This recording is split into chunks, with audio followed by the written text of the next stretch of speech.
In this video lesson, we're going to learn about muscles and movement. So there are a variety of structures that play a role in movement in our body.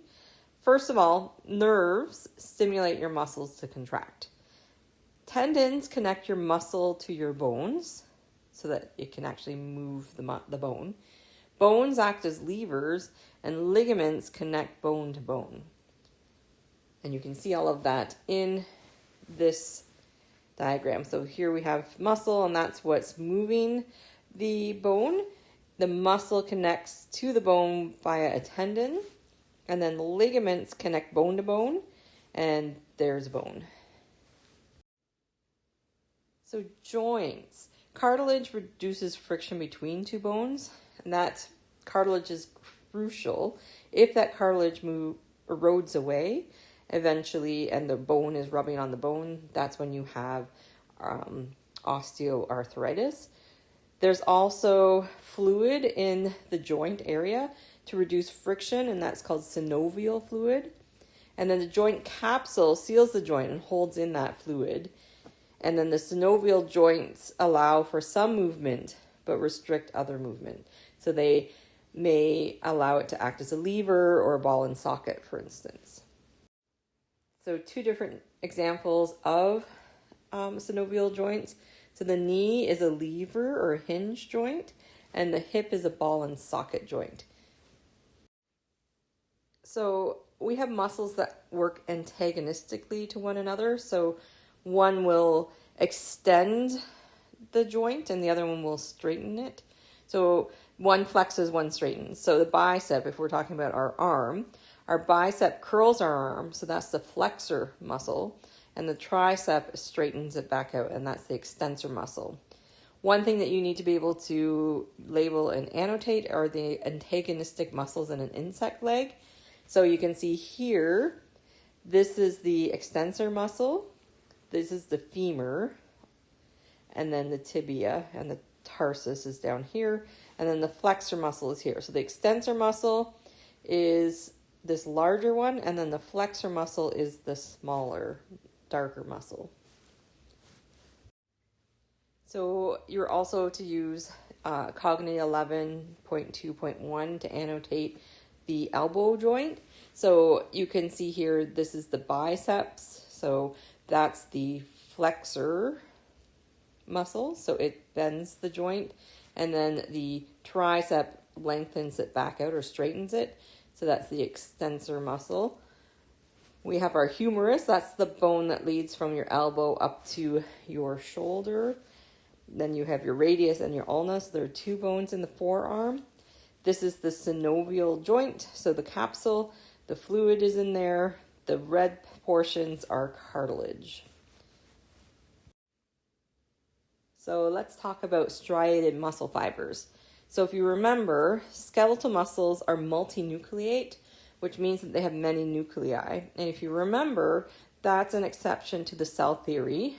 Remember that cells should only have one nucleus per cell, but these are an exception where the muscle fibers and the cells all blend together, and so they're multinucleate. And they also have a specialized endoplasmic reticulum called the sarcoplasmic reticulum. Skeletal muscle is made of bundles of muscle fibers, and in embryonic development, those individual cells fuse to form those fibers, and that's why they have multiple nuclei. Muscle fibers are made of bundles of MYOFIBRILS, which are the single units. And then from our old textbook, if you want some additional practice, you can go to page 481 and try the database questions there. So these are two diagrams of muscle fibers. So one of them is a longitudinal section. So it's sliced longitudinally, and you can see where the striation comes from. So they look like stripes. Striated means striped. If you slice it the other way, take a cross section or a transverse section, you can see all the different bundles of muscle fibers there. You can see a whole bunch of little tubes all lined up together. So let's talk about myofibrils. So remember, myofibrils have alternating dark and light bands, which gives the striped appearance. Each myofibril is wrapped with sarcoplasmic reticulum. Remember, that's that special type of endoplasmic reticulum. There are large numbers of mitochondria found between the myofibrils because that provides the energy for muscle contraction because there is energy required.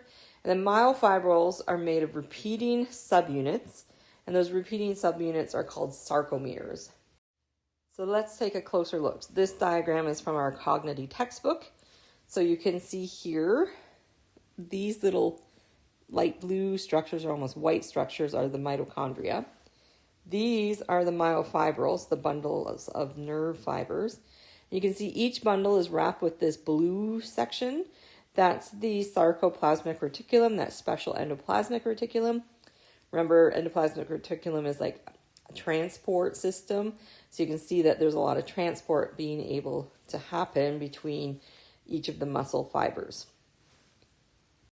You can also see that there's a nucleus here, and there would be more in various different spots. So now we're going to talk about sarcomeres. So sarcomeres are, as I mentioned before, a subunit of a myofibril. And at each end of the sarcomere is something called a Z line.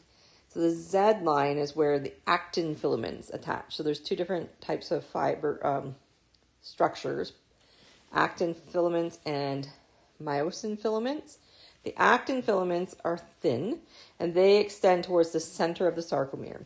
So they attach to the Z line and extend towards the center. Suspended between the Z lines are the myosin filaments. Those are the thick filaments. And the heads of the myosin filaments can bind to actin. And the part of the sarcomere that has myosin involved is called the dark band. So wherever there's myosin, it's the dark band. And the part of the sarcomere that only has actin is called the light band because they're thinner, so they look lighter than the parts that have myosin. So we'll take a look here. So from this part to this part would be one sarcomere. So from one Z line to the other. So you can kind of see why we represent it like a Z line. It almost looks like a Z. And then you can see here, these blue lines are the actin filaments. And they attach to the Z line and then extend towards the center of the sarcomere. But you can see that they don't reach each other. So there's another one reaching from the other side. Suspended in the middle are these red lines. Those are the myosin filaments. So they have heads that can attach to the actin, and we're going to learn about the sliding filament theory. When a muscle contracts, the heads will grab onto these actin filaments and pull them towards the center, shortening this distance between the two Z lines. So this is one sarcomere, and then you can see the start of another sarcomere here and another one here. And you can see this part here where the myosin is called the dark band, and these two sections are the light bands. So if you look here, this is our diagram from KOGNITY. You can see this is a relaxed muscle fiber. So the actin and the myosin are distant from each other. But what happens is when the muscle contracts, and that requires ATP and also some calcium ions, we'll learn about that a little bit later, the myosin attaches to the actin and pulls it closer and closer to the center. And you can see now that this muscle fiber is shorter and there's hardly any light bands left anymore because it's been pulled in and overlapping now. So now we'll talk about the sliding filament theory. In class, we'll watch the crash course on the sliding filament theory on muscle contraction. It's explained quite well, and you can actually see the action happening when the muscles tighten and shorten during muscle contraction. So I recommend, if you're not in class, to go watch the crash course on muscle contraction. But we'll talk about it briefly here. So during muscle contraction, the myosin fibers, like I said before, pull the actin fibers towards the center. Their heads bind to sites on actin, and they create what are called cross bridges to do so. So basically there's a bridge almost spanning between the myosin to the actin. But that's only when it's actively contracting. At rest, tropomyosin, which is a regulatory protein, will block the binding site on actin. So the muscles can't contract because the myosin can't attach to the actin binding sites. But if a nerve impulse arrives from a motor neuron, it will cause the sarcoplasmic reticulum to release calcium ions. And the calcium ions will cause tropomyosin to move away from actin's binding site. Now, myosin's heads can bind to the actin to form what is called the actomyosin bridge, and this happens only with the help of ATP. The myosin head then swivels towards the center of the sarcomere, and then it will pull the actin with it. And then as the actin starts moving along, the myosin head will detach and allow actin to bind to the next myosin head, and so on. So basically it's almost like reeling in a line. This gets repeated until the motor neuron stops sending the signals. The calcium ions will be returned back to the sarcoplasmic reticulum, and then the regulatory protein will block the binding site on actin, and the muscle fiber will be able to relax. So that is the sliding filament theory. This diagram from KOGNITY also helps explain that visually. So in the first part, the myosin head, with the help of ATP, will attach the myosin head to the actin filament. The ATP will split into ADP and phosphate by hydrolysis. The myosin head will cock to an angle, and then the myosin head will attach to the binding site on actin and form a cross bridge, and then the ADP and phosphate detach, and then the myosin head pushes the actin filament along as it bends and changes position, and that is called the power stroke. So that is how things get ratcheted in.